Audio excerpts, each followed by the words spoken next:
So when it comes to personal narratives, I've never thought of my own story as overly remarkable before. Yet, the more I think about it, the more I become curious how others will see my journey into the industry. So let's begin.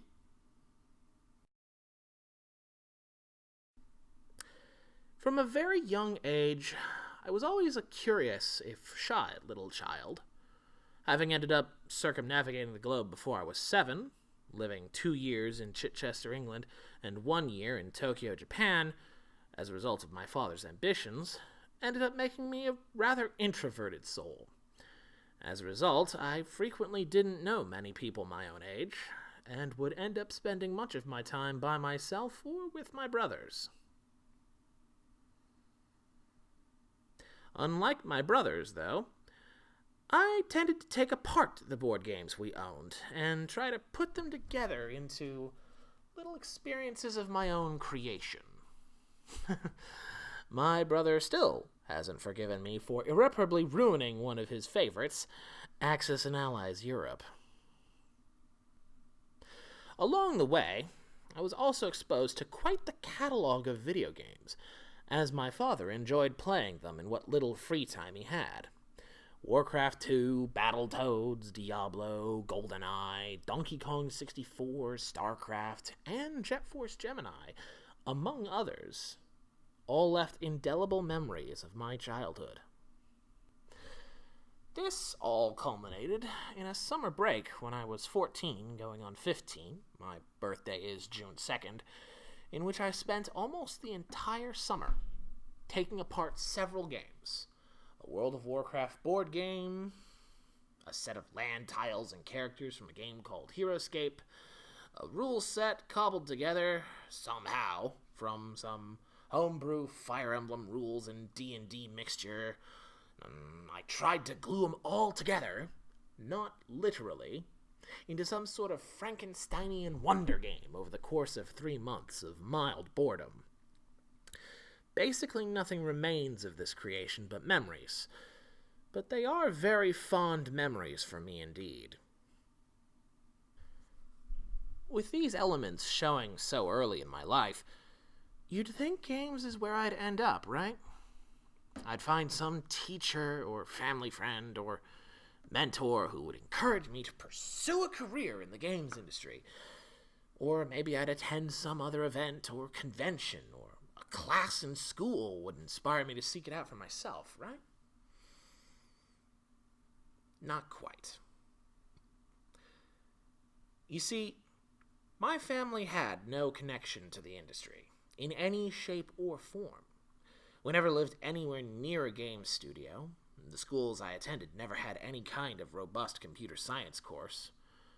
Furthermore, though my father got me into video games, my mother hated them, despised them.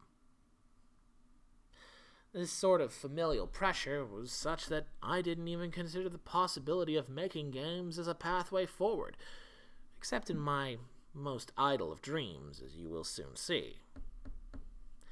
And that idyllic summer I spent whiling away on a Frankensteinian wonder game of my wildest fantasies made manifest? That was 14 years ago.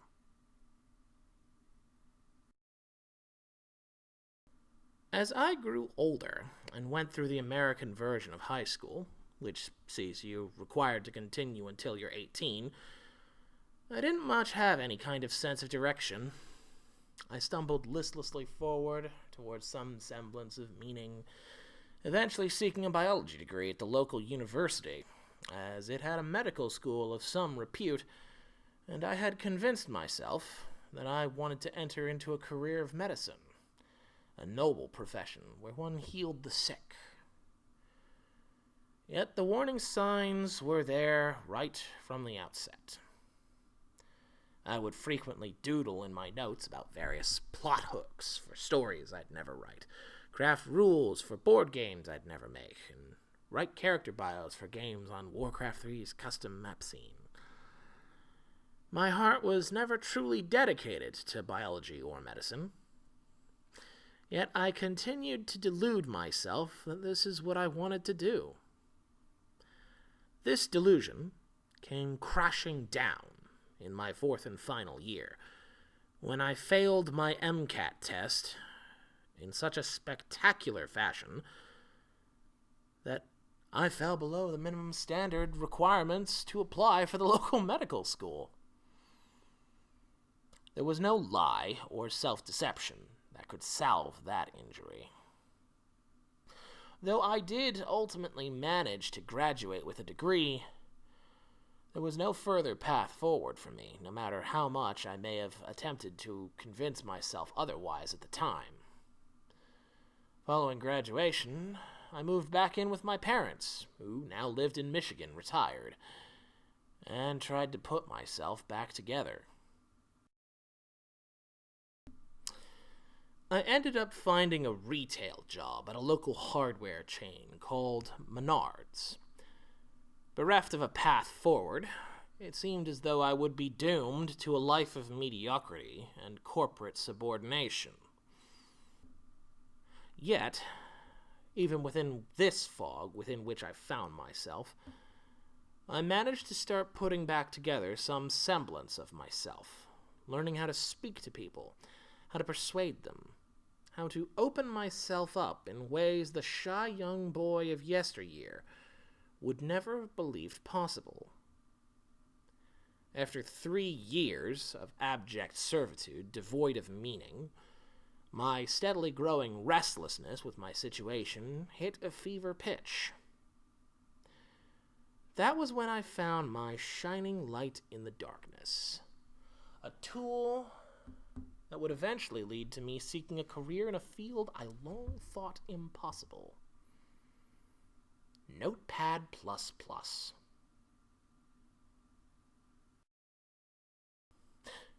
Notepad++ fascinated me. At long last, I had a tool that gave me the ability to use those long-dormant tinkering instincts to once again recapture the hunger of my youth. I spent hours upon hours grinding through various attempts to make modifications to some of my favorite games of the time, XCOM Enemy Unknown and Endless Legend, not fully comprehending what I was doing. And my only hint that I had done something wrong was, well, the game would crash to desktop because I'd have done something incredibly naive or foolish, such as forget a semicolon. I knew I wanted more, that I needed to keep going down this road, lest I remain in the stagnant hell in which I currently found myself. Yet, I was in a place where there was no relevant instruction, save for a small community college that offered basic computer science courses. Even so, something was better than nothing, and I enrolled as a part-time student in their computer science classes. I would also simultaneously enroll in online courses through Coursera, an online learning program that offered some amount of games-related instruction from relevant institutions such as Michigan State and Cal Arts. Which brings us to another important confrontation. Do you remember how I said my mother hated video games? The Coursera courses had me doing very basic Unity object programming. I was elated at this, and I showed off the basic things I had been doing to my parents. My father seemed pleased enough, but I will never forget the sentiment of my mother. Upon seeing what she was working on, she said something to the effect of, "It's good that you're enjoying this, but you'll need to eventually understand that this is a waste of your time, that you'll have to find a real career soon."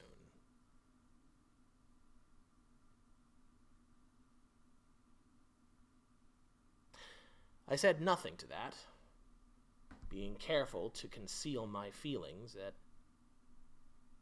that sort of commentary. I did still live under their roof at the time, and I needed their financial support. And so I bit my tongue. But I never forgot that sentiment. I never forgot that disdain. After another year and a half of this, I had reached the end of what these sources of instruction could offer me. I needed something more. And after looking into various schools, I found an unlikely destination for an American. Abertay University.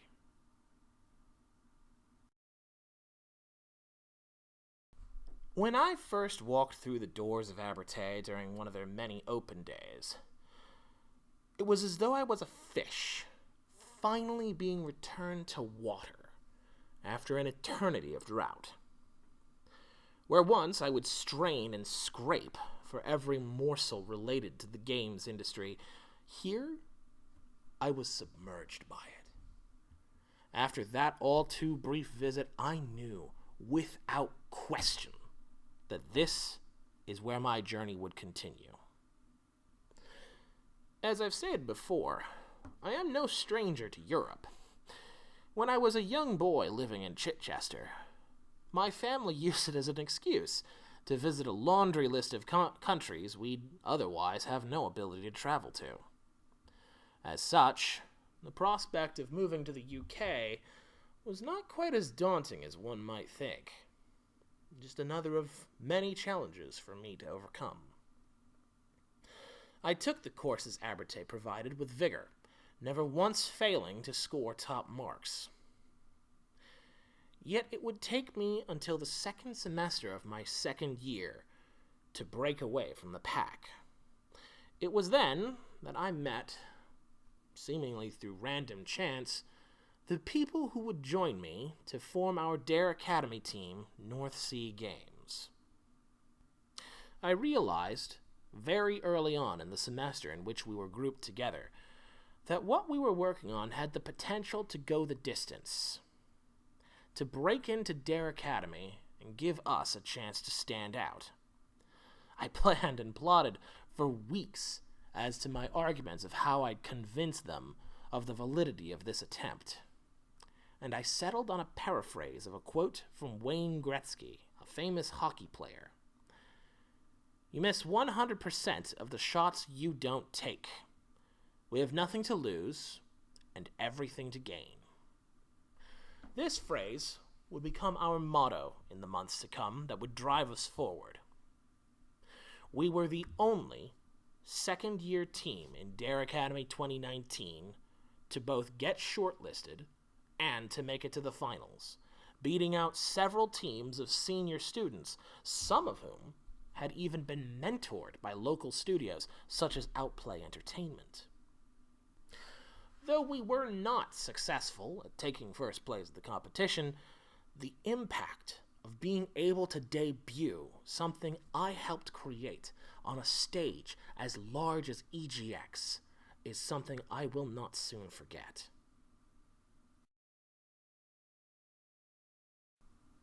I've seen what happens when a team lacks a person willing to tell them the harsh truths that they need to hear. Oftentimes, they bumble about aimlessly, squandering precious time and resources, and frequently never making it to their intended goal. Furthermore, Dare Academy gave me a chance, a rare chance, to take charge in a way that showed me where I need to go in order to reach the peak of my ambitions. Where many others may wish to express their creativity in a more direct fashion, my intent is slightly different. I want to make a difference and have an impact on the people I work with, on the people who end up experiencing the media that I will hopefully end up creating, and if possible, on the world at large if I can manage it. This is an industry with a reputation for being quite ruthless and unforgiving to the people who work within it, treating them as expendable pawns and replaceable parts. I want to find a different way forward, while still attaining the results of outstanding quality that I know the people I will end up working with are capable of producing. It's why I've come to you. Rare seems to be one of the few companies about whom I don't hear stories. One of the ones that seems to treat their people in a way that I've always wanted to see people treated. And more importantly, in a way that I want to treat those that I will hopefully eventually lead in the future. Like a family.